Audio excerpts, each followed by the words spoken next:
Bismillahirrahmanirrahim. Elhamdülillahi Rabbil alemin. Və salatu və selamu ala əşrafil ənbiyayı vəl mürsəlin. Nəbiyina Muhammed və ala alihi və ashabihi əcma'in əmmə ba'd.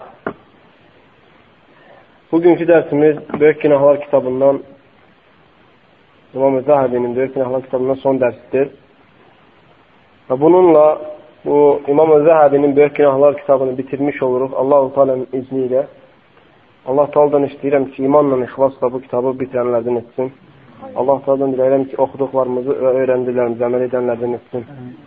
Allah Teala'dan diləyirəm ki, İslamda hamımızı muvaffaq etsin.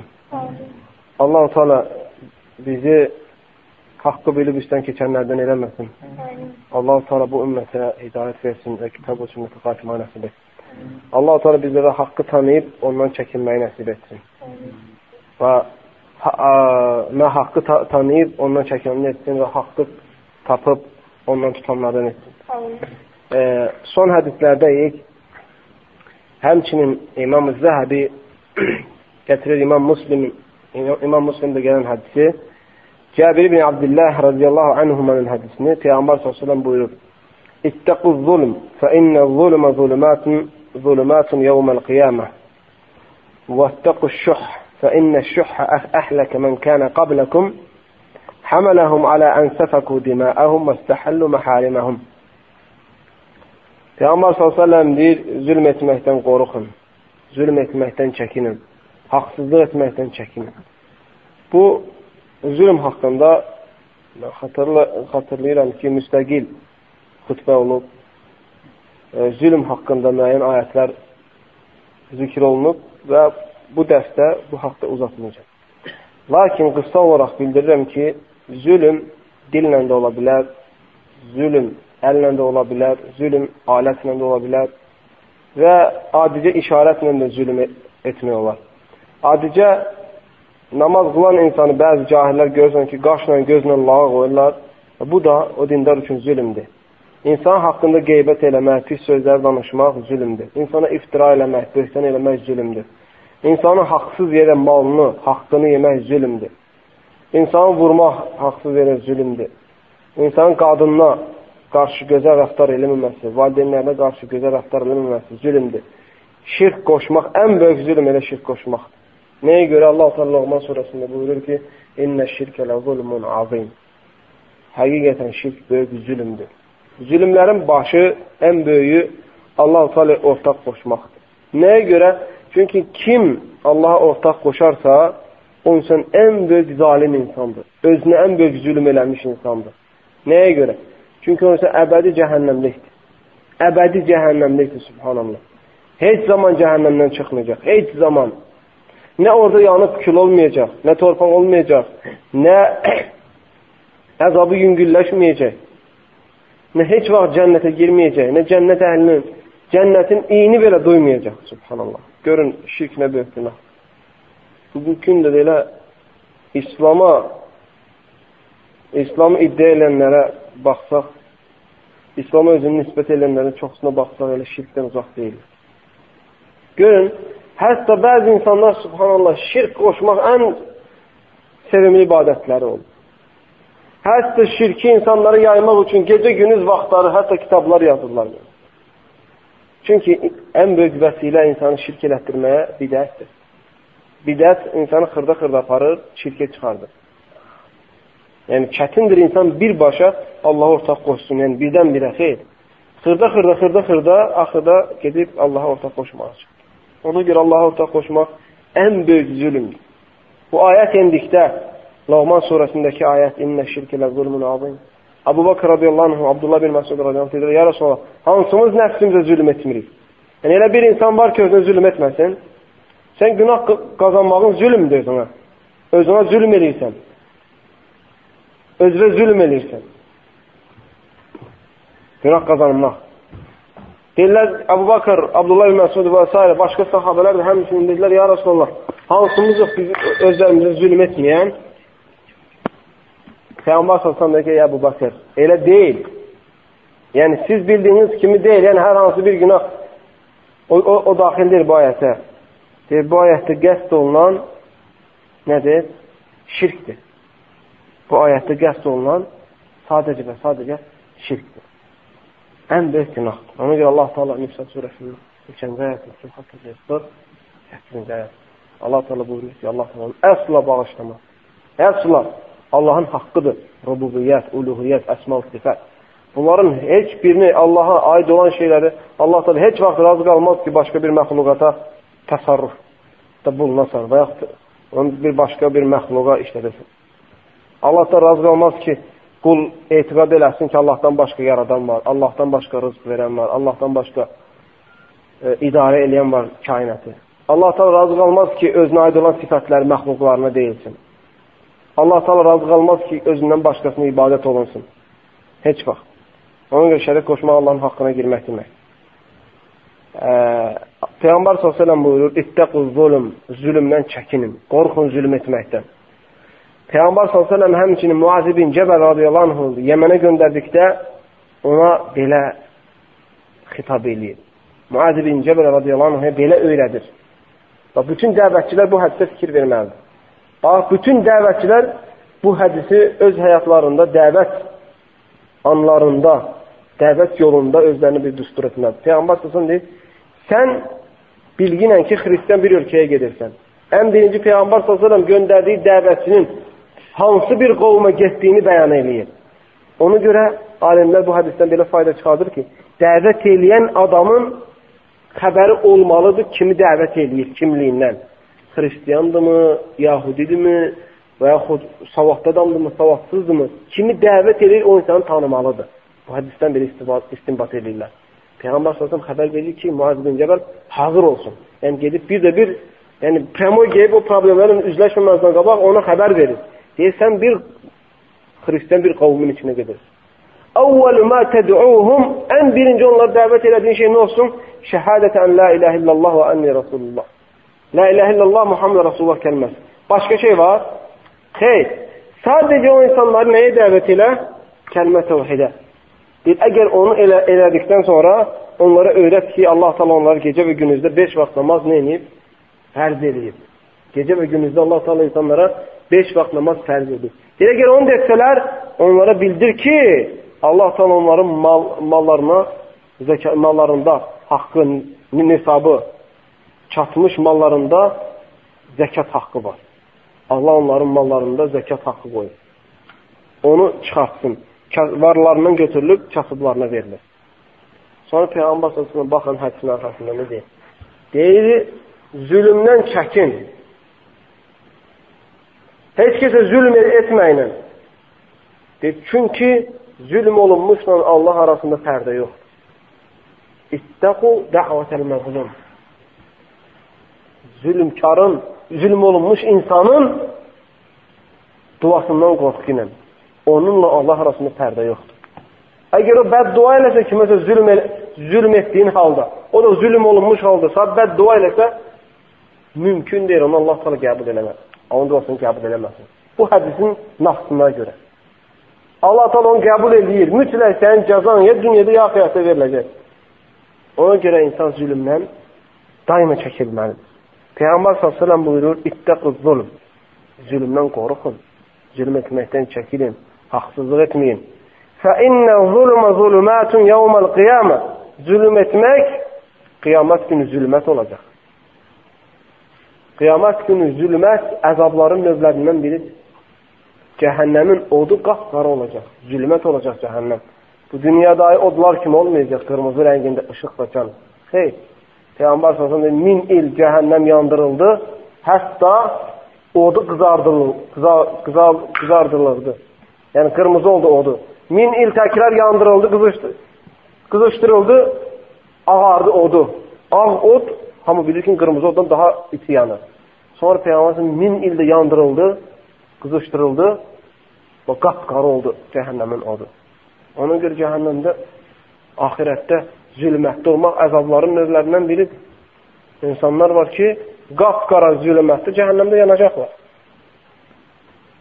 Nədir cəhənnəmdə yanan şeylər? وَقُودُهَا النَّاسُ وَالْحِجَارِ. Cəhənnəmdə yanan insanlar və daşlar olacaq sadəcə. İnsanlar və daşlar. Daşlar yanacaq cəhənnəmdə. Ateş buraxacaq. Ona görə Peyğəmbər sallallahu deyir ki, zülmətdir qiyamət günü. Ondan çəkinin. Vəttəqu şuh, paxıllıqdan da çəkinin. Həsədkarlıqdan da çəkinin. Fəinnə şuhə əhləkə mən kənə qabləkum. Paxıllıq etmək sizdən öncəkiləri həlak elədi. Allah Teala o qovmun paxıllıq etdiklərinə görə həlak elədi.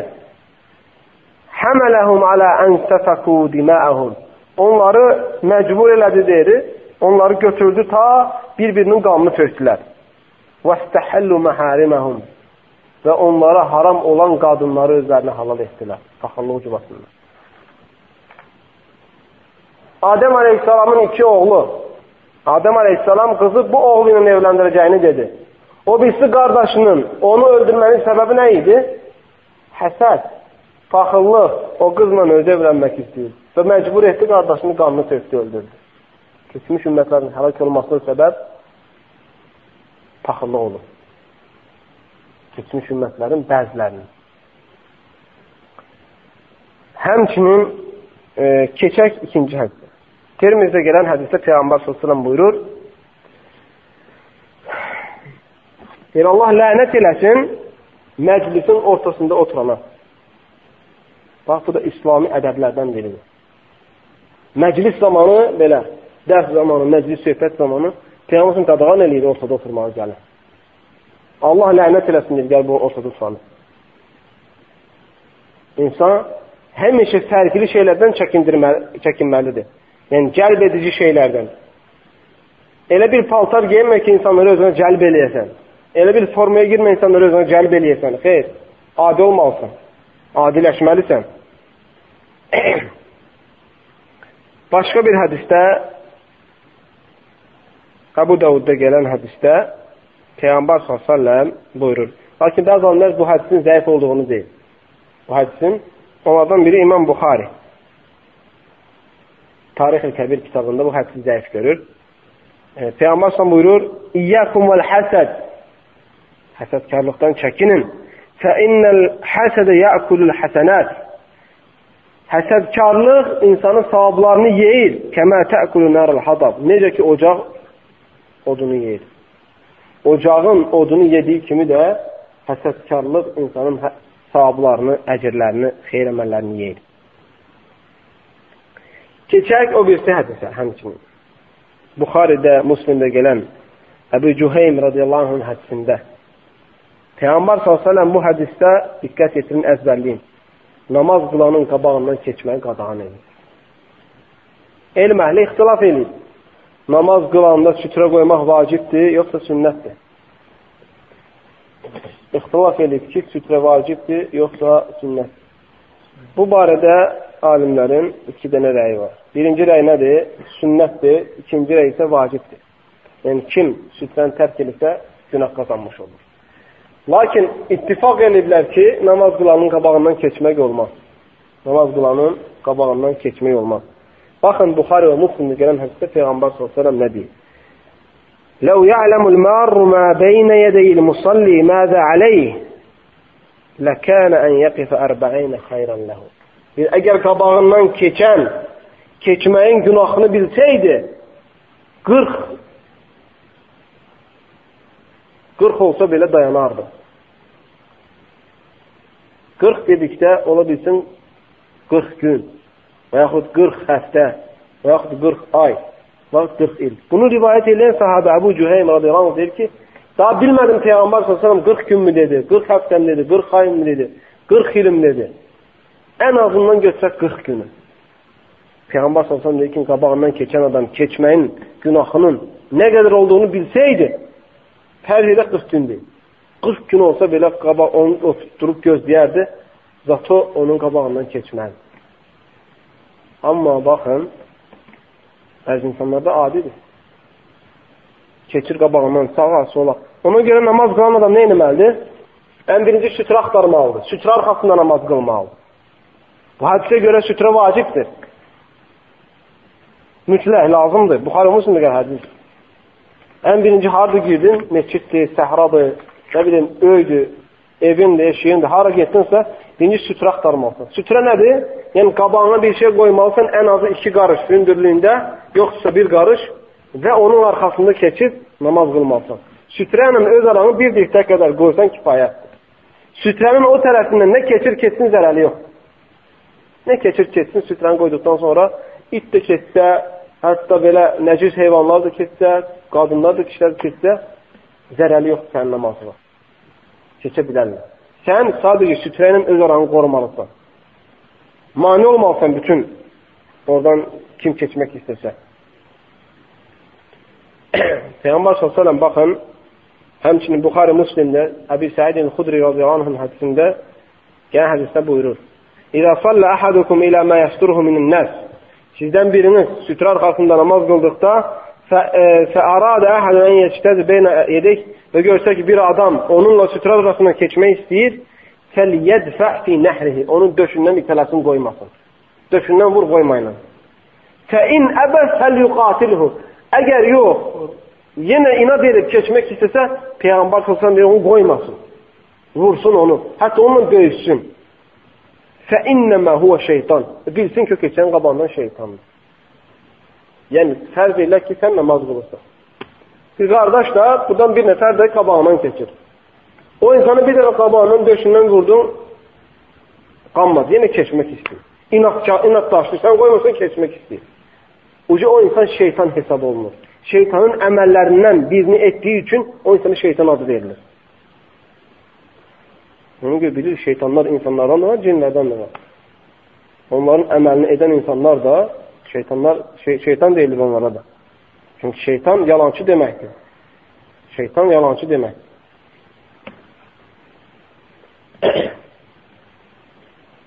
Ümumən, burada gəlmir hədis, İmam Zəhəbi zikr etmir. Başqa hədislərdə gəlib ki, Peyğəmbər s.ə.v deyib, həddi buluğa çatmış kişinin namazını 3 şey pozur. Birincisi nədir? Eşşək. Sütrə ilə sənin aranın eşşək keçsə, namazın batildir, təkrar başlamalısan. Qoymamalısan, keçməyə gəl, keçsə, təzdən başlayırsan. İkincisi nədir? Qara it. Qara it keçsə, namazın yenə batildir, təkrar qılmalısan. Yaxşı, ağ it keçsə, pozulur. Pozulmur. Göy it keçsə, pozulmur. Sarı it keçsə, pozulmur. Nəyə görə qarib pozulur? Çünki başqa bir hədisi Peyğəmbər qarib şeytanın ta özüdür. Üçüncü nədir? Həddi buluğa çatmış qız uşağı. Həddi buluğa çatmış qız uşağı qabağından sütrə ilə sənin arağından keçərsə, yenə namazı nə olur? Batil olur. Ona görə yaxşı, əgər elə bir variant olarsa ki, kişilərlə qadınlar qarışıq namaz qılırlar, sıxlıqdır, sütrə qoymaq qeyri-mümkündür. Misal üçün Məkkə. Qabağından qadın keçərsə namazın batildir. Batil deyil. Nəyə görə? Kimdə nəyə görə? Çünki başqasının çıxış yolu yox. Zərurət, başqa çıxış yolu yox. Yəni sən qoyma. Orada var 6 milyon adam məsələn namaz qılır. Sən qoyma, o qoyma, o qoyma. Hardan çıxmalıdır? Və yaxud sən özün keçmək isə hardan keçməlisən? Demək zərurət vaxtı keçmək olar. Yəni başqa keçiş yolu yoxdursa, keçməyə İslam dini İslam dini başqasına keçməyə icazə verir. Yaxşı, indi keçək ən son hədisə. Bu kitabda son hədisə inşallah ən faydalı hədislərdən biridir. Hədisi əzbərləmək lazımdır. Bu hədisi əzbərləmək lazımdır. Və bu hədisə əməl etmək lazımdır. Və bu hədisə insanları dəvət etmək lazımdır. Sözsüz ki, bütün hədislərə, lakin xüsusən bu hədisi nəyə görə deyirəm? Çünki bu hədisdə faydalar çoxdur.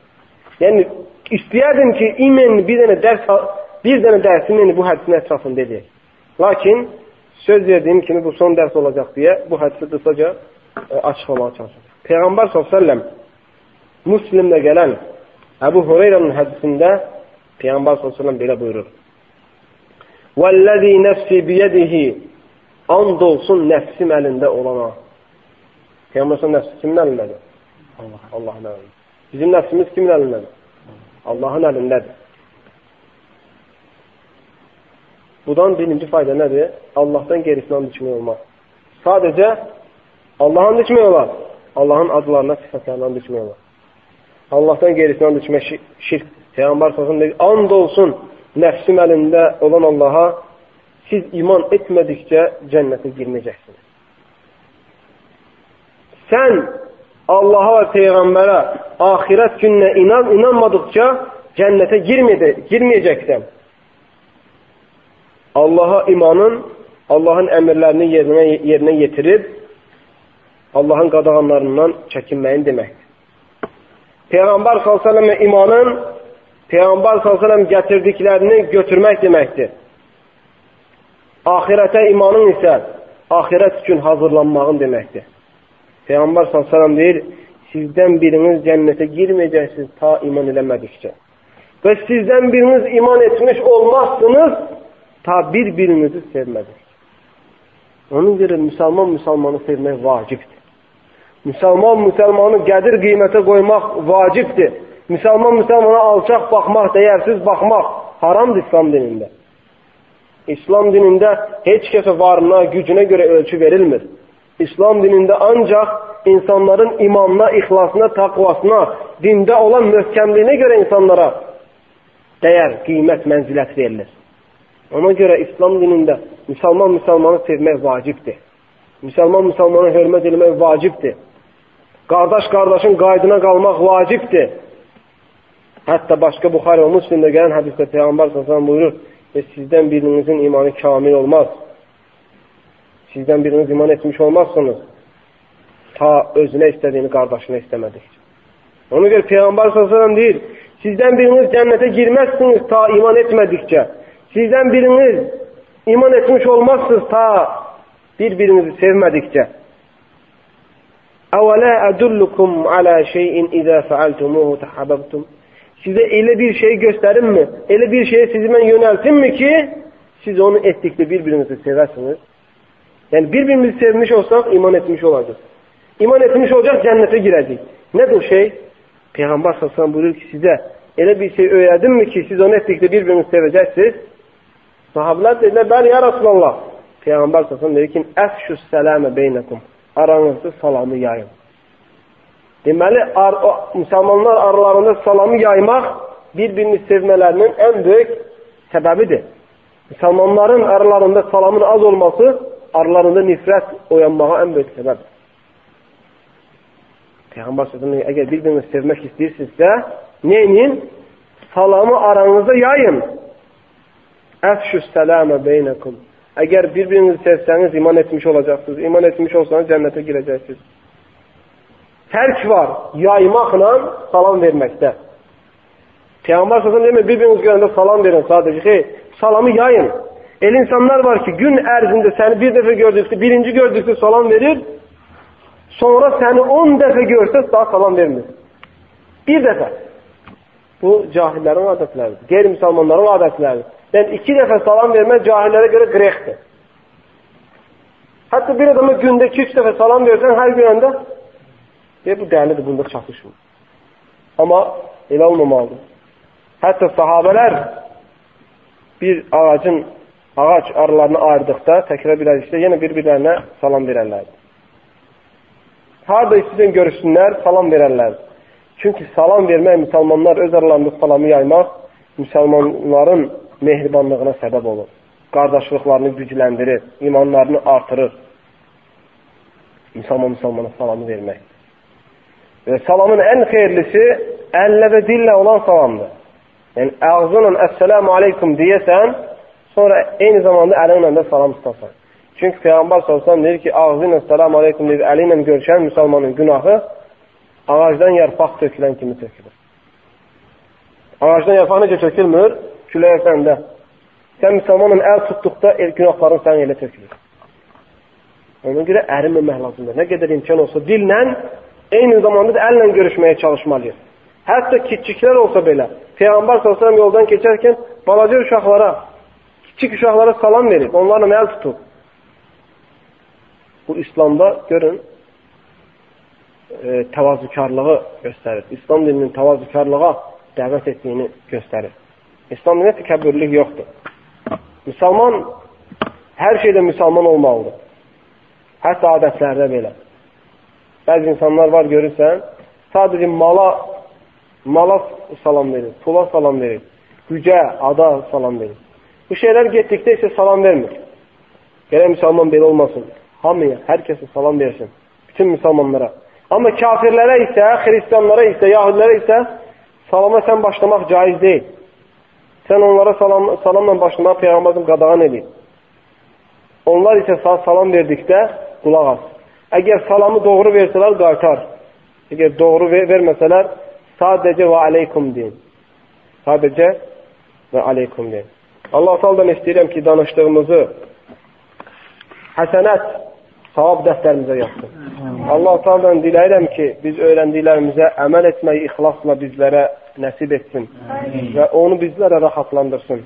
Allah Teala'dan diləyirəm ki, bizləri və valideynlərimizi doğru ilə hidayət etsin.